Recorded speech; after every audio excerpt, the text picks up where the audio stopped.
नमस्कार विद्यार्थियों, श्री महावीर शिक्षण संस्थान की ऑनलाइन क्लासों में आप सभी का हार्दिक स्वागत है, अभिनंदन है। प्यारे विद्यार्थियों, हिंदी अनिवार्य की व्याकरण में हम पढ़ रहे थे अलंकार और अलंकारों में हम पढ़ रहे थे शब्द अलंकार। प्यारे विद्यार्थियों, शब्द अलंकार में मैंने आपको बताया था कि शब्द अलंकार के बहुत सारे उदाहरण हैं, यानी कि बहुत सारे अलंकार हैं, जैसे अनुप्रास है, यमक है, श्लेष है, विवक्षा है, पुनरुक्ति प्रकाश है। ये जो अलंकार हैं यह शब्द अलंकार के अंतर्गत आते हैं। तो शब्द अलंकार में हम अनुप्रास अलंकार पढ़ चुके हैं। अनुप्रास अलंकार की परिभाषा और उनके लक्षण और उदाहरण और उनके भेद हम पिछली वीडियो में पढ़ चुके हैं। अनुप्रास अलंकार के बारे में मैंने आपको बताया था कि काव्य की पंक्ति में जहां कहीं भी एक या एक से अधिक वर्ण, दो या दो से अधिक बार आते हैं, वहां अनुप्रास अलंकार होता है। प्यारे विद्यार्थियों, अनुप्रास अलंकार के भेदों की चर्चा भी हमने की थी कि अनुप्रास अलंकार के 4 भेद होते हैं। कितने भेद होते हैं? 4 भेद होते हैं, जिनमें पहला मैंने आपको बताया था छेकानुप्रास, दूसरा मैंने आपको बताया था वृत्त्यानुप्रास, तीसरा मैंने आपको बताया था श्रुत्यानुप्रास और चौथा मैंने आपको बताया था अंत में अंत्यानुप्रास। और इनकी परिभाषाएं और इनके उदाहरण भी मैंने आपको बताए थे। अनुप्रास का पहला भेद मैंने आपको बताया था छेकानुप्रास। छेकानुप्रास के लक्षण यानी कि परिभाषा मैंने आपको बताई थी कि जहां कहीं भी एक वर्ण 2 बार आए। एक वर्ण कितनी बार आए? 2 बार पास पास में आए या वर्ण जो है समूह के रूप में आए, वहां छेकानुप्रास अलंकार होता है। और जहां एक ही वर्ण 2 या 2 से अधिक बार आए, यानी कि एक वर्ण अंत तक 2 से अधिक बार आए, वहां वृत्त्यानुप्रास होता है। और जहां काव्य की पंक्ति में एक ही उच्चारण स्थान से अधिकांश वर्ण आए, उच्चारण स्थान के बारे में भी मैंने आपको बताया था, आप पिछली वीडियो को ध्यान से देखिएगा। जहां कहीं भी एक ही पंक्ति में एक ही उच्चारण स्थान से, उच्चारण स्थान मैंने आपको बताए थे, जैसे कंठ है, तालु है, मूर्ध है, औष्ठ है, दंत है, इनके बारे में मैंने आपको बताया था कि जिस काव्य की पंक्ति में अधिकांशतः वर्ण एक ही उच्चारण स्थान से उच्चारित हो, वहां श्रुत्यानुप्रास अलंकार होता है। और अंत में मैंने आपको बताया था अंत्यानुप्रास के बारे में कि अंत्यानुप्रास अलंकार वहां होता है कि जहां काव्य की अंतिम पंक्ति में, या यूं कहे कि काव्य की जो पंक्ति होती है उस पंक्ति का अंतिम जो वर्ण होता है, उस अंतिम वर्ण में समानता हो, यानी कि समान वर्ण आए, यानी कि ऊपर वाली लाइन में जो वर्ण आए वही वर्ण नीचे की लाइन में आए, जिसे हम तुक मिलाना भी कहते हैं या तुकबंदी भी कहते हैं। कहने का मतलब यह है कि ऊपर की लाइन में अंतिम वर्ण जो आए, नीचे की लाइन में अंतिम वर्ण वो ही आएगा, यानी कि समान वर्ण आएगा। तो इस प्रकार से प्यारे विद्यार्थियों, अनुप्रास अलंकार की चर्चा हमने कंप्लीट कर ली थी। आज हम बात करेंगे यमक अलंकार की। आज हम यमक अलंकार के बारे में पढ़ेंगे। तो आइए विद्यार्थियों, हम बात करते हैं यमक अलंकार की कि यमक शब्द क्या है और यमक अलंकार की जो परिभाषा है, जो लक्षण है वो क्या है और उदाहरण क्या है। प्यारे विद्यार्थियों, यमक शब्द का शाब्दिक अर्थ होता है जोड़ा। यमक शब्द का शाब्दिक अर्थ क्या होता है? जोड़ा। अर्थात हम यूं कहें कि काव्य की पंक्ति में जहां कहीं भी एक शब्द 2 बार आए, कितनी बार आए? 2 बार आए, या 2 से अधिक बार भी आ सकते हैं, लेकिन प्रत्येक बार उस शब्द का जो अर्थ है वो भिन्न भिन्न होना चाहिए, अलग अलग होना चाहिए, वहां यमक अलंकार होता है। एक बार फिर से सुनिए कि काव्य की पंक्ति में जहां कहीं भी एक या एक से अधिक वर्ण आए, शब्द आए। अब हम जो है वर्णों की बात नहीं करेंगे, अब हम बात करेंगे शब्द की, कि काव्य की पंक्ति में जहां कहीं भी 2 या 2 से अधिक शब्द आए। कहने का मतलब यह है कि कम से कम 2 शब्द उस पंक्ति में आनी चाहिए, कोई जरूरी की पास पास में हो या दूर दूर हो, कहीं भी आनी चाहिए, लेकिन 2 या 2 से अधिक शब्द होने चाहिए, लेकिन प्रत्येक बार उन शब्दों का अर्थ जो है वह भिन्न भिन्न होना चाहिए। देखो हम देखते हैं, बोर्ड की ओर ध्यान दो। अब हम बात करते हैं यमक अलंकार की। यमक अलंकार देखो किससे कहते हैं? यमक शब्द का शाब्दिक अर्थ होता है जोड़ा। यमक शब्द का शाब्दिक अर्थ क्या होता है? जोड़ा। देखो इस शब्द से हम पहचान करेंगे कि एक ही शब्द जो है जोड़े के रूप में आएगा। किसके रूप में आएगा? जोड़े के रूप में अधिकांशतः। परिभाषा और लक्षण की अगर हम बात करेंगे कि काव्य में जहां एक ही शब्द है, देखो प्यारे विद्यार्थियों, अब हम शब्दों की बात करेंगे। अनुप्रास अलंकार में हमने वर्णों की बात की थी। अनुप्रास अलंकार में हमने किसकी बात की थी? वर्णों की। हम यमक अलंकार में बात कर रहे हैं केवल शब्द की। शब्द किसके मेल से बनते हैं? वर्ण के मेल से शब्द बनते हैं। तो एक ही शब्द 2 या 2 से अधिक बार आए, एक ही शब्द 2 या 2 से अधिक बार आए, परंतु प्रत्येक शब्द का जो अर्थ हैं वह भिन्न भिन्न हो, अलग अलग हो, वहां यमक अलंकार होता है। वहां कौन सा अलंकार होता है? यमक अलंकार होता है। जैसे उदाहरण की अगर हम बात करें तो बहुत ही प्रसिद्ध उदाहरण है यमक अलंकार का। कनक कनकते सोगुनी मादकता अधिकाय, या खाए बोराई जगे व पाए बोराई। देखो इस उदाहरण को आप ध्यान से देखो, इसमें एक ही शब्द दो बार आया है। कौन सा आया है? कनक कनक। एक कनक ये रहा और एक दूसरा कनक ये रहा, पास पास में है। देखो परिभाषा और जो लक्षण है वो क्या कह रहे हैं कि काव्य की पंक्ति में जहां कहीं भी एक ही शब्द कितनी बार आए? दो बार आए। दो से अधिक बार भी आ सकते हैं, लेकिन कम से कम दो बार आए। परंतु प्रत्येक बार शब्द का जो अर्थ है वह भिन्न भिन्न होना चाहिए, अलग अलग होना चाहिए। तो यहाँ पर एक कनक का अर्थ है सोना और दूसरे कनक का अर्थ क्या है? दथुरा। एक कनक का अर्थ क्या है? सोना और दूसरे कनक का अर्थ क्या है? दथुरा। इस कारण से इस उदाहरण में यमक अलंकार है। अगर हम अर्थ की बात करें, भावार्थ की बात करें तो देखो इसका अर्थ क्या होता है। हालांकि हम शब्द अलंकार पढ़ रहे हैं, हमें अर्थ से कोई लेना देना नहीं है, कोई मतलब नहीं है, लेकिन भावार्थ समझने के लिए देखो ये क्या कह रहा है। इसका भावार्थ है कि सोने में धतूरे से 100 गुना अधिक नशा होता है। मादकता का अर्थ होता है नशा, अधिका यानी अधिक होता है, 100 गुनी यानी 100 गुना। या खाए बोराई नर, बोराई का अर्थ होता है पागल, बोराई का अर्थ क्या होता है? पागल। और जग, जग का अर्थ होता है संसार, कि संसार में लोग जो दतुरे को खाता है वह पागल हो जाता है। बुराई का तो है पागल हो जाना या पगला जाना। वह पाए बुराई, लेकिन सोने को तो पाने मात्र से व्यक्ति क्या हो जाता है? पागल हो जाता है। तो देखो ध्यान से देखो, उपयुक्त उदाहरण में कनक शब्द दो बार आए हैं। कनक शब्द कितनी बार आए हैं? दो बार आए हैं, परंतु दोनों शब्दों का जो अर्थ है वह अलग अलग है। एक कनक का अर्थ है सोना और दूसरे कनक का अर्थ क्या होता है? दथुरा। अब आप ये भी कहोगे कि इसमें बोरा शब्द जो है वो दो बार आए हैं, लेकिन शर्त क्या है कि प्रत्येक शब्द का अर्थ जो है भिन्न भिन्न होना चाहिए। इस बोराई का अर्थ भी पागल होना होता है और इस बोराई का अर्थ भी पागल होना होता है। तो यहाँ पर जो है यमक अलंकार नहीं होगा। यमक अलंकार कहाँ होगा? केवल कनक कनक शब्द में ही यमक अलंकार होगा। कनक में एक कनक का अर्थ होता है सोना, तो दूसरे कनक का अर्थ क्या होता है? दथुरा। इस कारण से यहाँ पर कौन सा अलंकार होगा? यमक अलंकार होगा। अतः यहाँ यमक अलंकार है। अन्य उदाहरण की अगर हम बात करें तो अन्य उदाहरण आप ध्यान से देखिए। तीनी बेर खाती थी वे तीनी बेर खाती है।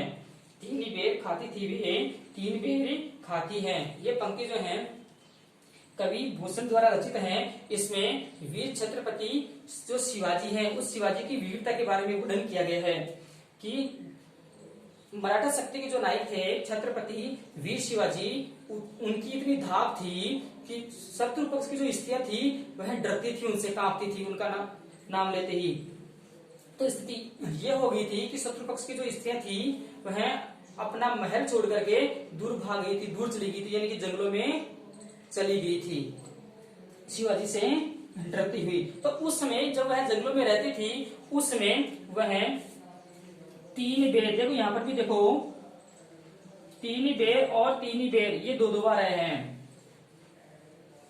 और दोनों का देखो अर्थ जो है अलग अलग है। शिवाजी की शत्रु पक्ष की जो स्त्रियां थी वह पहले दिन में 3 बार भोजन करती थी, यानी कि 3 बार खाती थी, लेकिन अब वह शिवाजी से डरती हुई केवल 3 बेर, बेर का मतलब जानते हो झाड़ी के जो फल होते हैं जिसमें बेर बोलते हैं, बोर भी बोलते हैं, उनको बोलते हैं हम बेर। तो पहले तो शिवाजी की शत्रु पक्ष की स्त्रियां दिन में 3 बार भोजन करती थी, लेकिन अब वह केवल 3 बेर यानी कि 3 फल खा करके अपना समय व्यतीत कर रही है। यहाँ पर हम अर्थ लिख देते हैं 3 बेर यानी कि 3 बार, दिन में 3 बार, दिन में 3 बार। और दूसरा 3 बेर का अर्थ है 3 फल। 3 फल यानी कि झाड़ी के जो बोर होते हैं, जो बेर होते हैं, उनको हम बेर बोलते हैं। तो इस प्रकार से 3 बेर और 3 बेर शब्द के अर्थ जो है वो भिन्न भिन्न हो गए, इस कारण से यहाँ यमक अलंकार है। इसके बारे में हम बात करेंगे दूसरे उदाहरण की। दूसरे उदाहरण में ध्यान से देखो, सजना है मुझे सजना के लिए, सजना है मुझे सजना के लिए। देखो जो सजना शब्द है वह 2 बार आया है। सजना शब्द है वो कितनी बार आया है? 2 बार आया है, परंतु दोनों के जो अर्थ है वह अलग अलग हैं। एक सजना का अर्थ है संवरना, एक सजना का अर्थ क्या है? सवरना। दूसरे सजना का अर्थ है पति। दूसरे सजना का अर्थ क्या है? पति। यानी कि मुझे पति के लिए क्या करना है? सजना है। मुझे पति के लिए क्या करना है? सजना है। सजना है मुझे, सजना के लिए। सजना सजना शब्द जो है दो बार आया, लेकिन प्रत्येक सजना का अर्थ जो है भिन्न भिन्न है, अलग अलग है। अब आप ध्यान से देखिए, एक सजना का अर्थ है सवर्णा और दूसरे सजना का अर्थ क्या है? पति। तो इस प्रकार से तीसरा उदाहरण आप ध्यान से देखिए। तीसरा जो उदाहरण है वो आपके पाठ्य पुस्तक से है। कवि बिहारी का जो पाठ है उस पाठ से है। कवि बिहारी का 2 है, देखो ध्यान से देखिए। तो पर वारो उर्वशी सुनी राधी के सुजाने, तू मोहन के उर्वशी वे उर्वशी समान।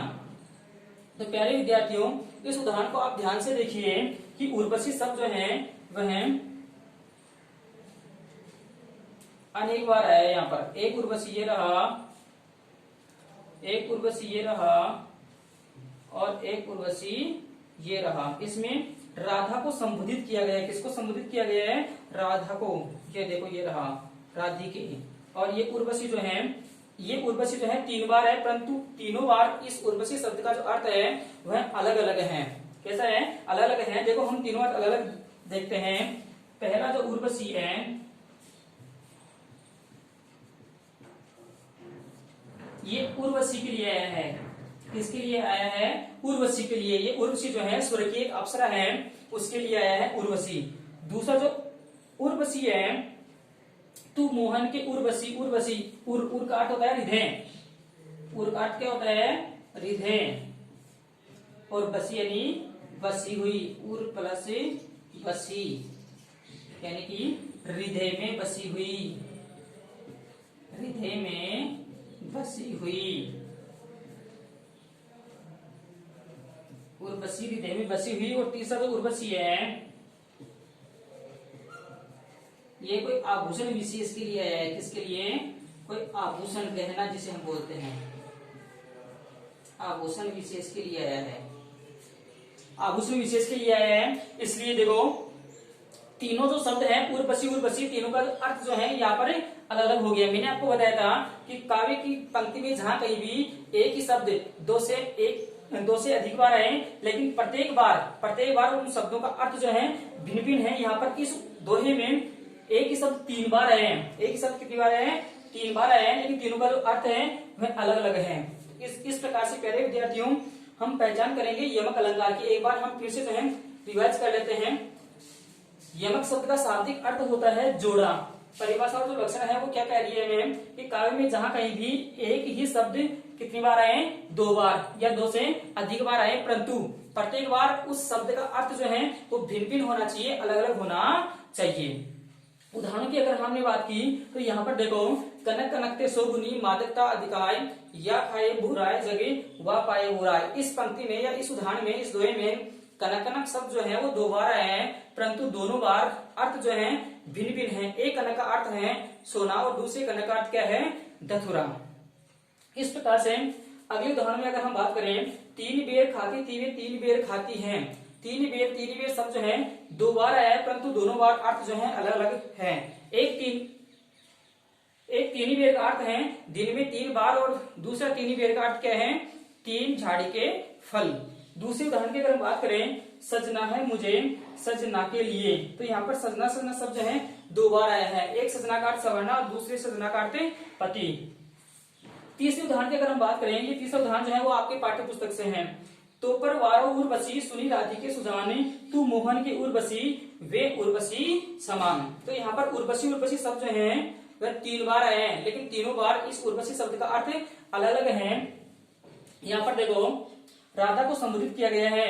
तो पर वारो उर्वशी, वारो का अर्थ होता है न्योछावर करना। उर्वशी, उर्वशी का आगे है उर्वशी के लिए, जो स्वर की एक अप्सरा है उर्वशी, स्वर की एक अप्सरा है उर्वशी। इस पहले उर्वशी का अर्थ है उर्वशी, दूसरे उर्वशी का अर्थ है तू मोहन के उर्वशी। उर का अर्थ होता है हृदय, उर का अर्थ क्या होता है? हृदय। और बसी यानी बसी हुई, यानी हृदय में बसी हुई या मोहन के हृदय में बसने वाली। यहाँ पर राधा को संबोधित किया गया। राधा जो है मोहन शब्द किसके लिए है? भगवान श्री कृष्ण के लिए, कि जो राधा है वह भगवान श्री कृष्ण के हृदय में अर्थात मोहन के हृदय में बसने वाली है और किसके समान है? उर्वशी के समान है, यानी सूर्य की जो अप्सरा है उसके समान है, वे उर्वशी समान। और उर्वशी, तीसरा जो उर्वशी है एक आभूषण विशेष है, गहने के लिए आया है, जो गहना बहुत ही सुंदर होता है, तो उस सुंदरता के लिए, उस गहने विशेष के लिए आया है। तो प्यारे विद्यार्थियों, आज हमने इस वीडियो में यमक अलंकार के बारे में जाना। तो आप जो है नोट्स भी जो है इनके उतारते जाइए और जो है इनका बार बार रिवीजन कीजिए। प्यारे विद्यार्थियों, जब तक आप रिवीजन नहीं करोगे तब तक ये चीजें जो है आपके समझ में नहीं आने वाली। कम से कम आप जो है 2-3 बार रिवाइज कीजिए इनको, आपको समय भी जो है बहुत ज्यादा मिल रहा है, तो इस प्रकार से घर पर रह करके आप जो है रिवाइज कीजिए। तो प्यारे विद्यार्थियों, आज की वीडियो में इतना ही। आगे की वीडियो में हम अगले अलंकार की चर्चा करेंगे जिसका नाम है श्लेष अलंकार। धन्यवाद।